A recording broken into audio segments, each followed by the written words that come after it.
તો રાજકોટમાં એસીબીનો મોટો સપાટો. રાજકોટમાં 20 લાખની લાંચ લેતા 2 અધિકારીઓ પકડાયા છે. જીએસટી વિભાગના મુકેશ કુમાર અને ટેક્સ કન્સલ્ટન્ટ આકાશ કાલોલિયાની ધરપકડ કરવામાં આવી છે.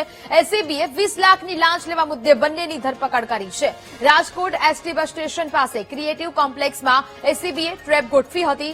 જીએસટી ચોરી અને ખોટા બિલના કેસની પતાવટ કરવા માટે આરોપીએ લાંચ માંગી હતી. મોટો કેસ ન કરવા મુદ્દે 25 લાખ રૂપિયાની માંગણી કરવામાં આવી હતી અને અંતે 20 લાખ રૂપિયા આપવાનું નક્કી થયું હતું. સંવાદદાતા ભાવેશ ફોન લાઈન પર જોડાયા છે. ભાવેશ, રાજકોટમાં એસીબીએ મોટો સપાટો બોલાવ્યો છે. આરોપીની લાંચ કેસમાં ધરપકડ કરવામાં આવી છે. શું વિગત?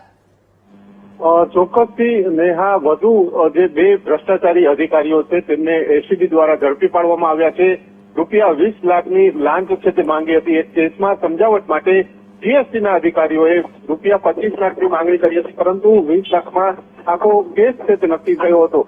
જો કે આ 20 લાખ રૂપિયાની લાંચ લે તે દરમિયાન એસીબીએ ટ્રેપ ગોઠવી હતી અને આ બંને જે જીએસટીના અધિકારીઓ છે તેમને ધરપકડ છે તે કરવામાં આવી છે. હાલ સમગ્ર મામલે વધુ છે તપાસ છે તે કરવામાં આવી છે, પરંતુ આ બંને અધિકારીઓ દ્વારા છેલ્લા કેટલા સમયથી આ પ્રકારે લાંચ છે તે લેવામાં આવતી હતી, છેલ્લા કેટલા સમયથી કેટલી લાંચ છે તે લેવામાં આવી છે, આ તમામ બાબતોને લઈને કહી શકાય છે કે એસીબીએ હવે આ મામલે વધુ તપાસ છે તે શરૂ કરી છે. જી બિલકુલ ભાવેશ, જાણકારી બદલ આભાર.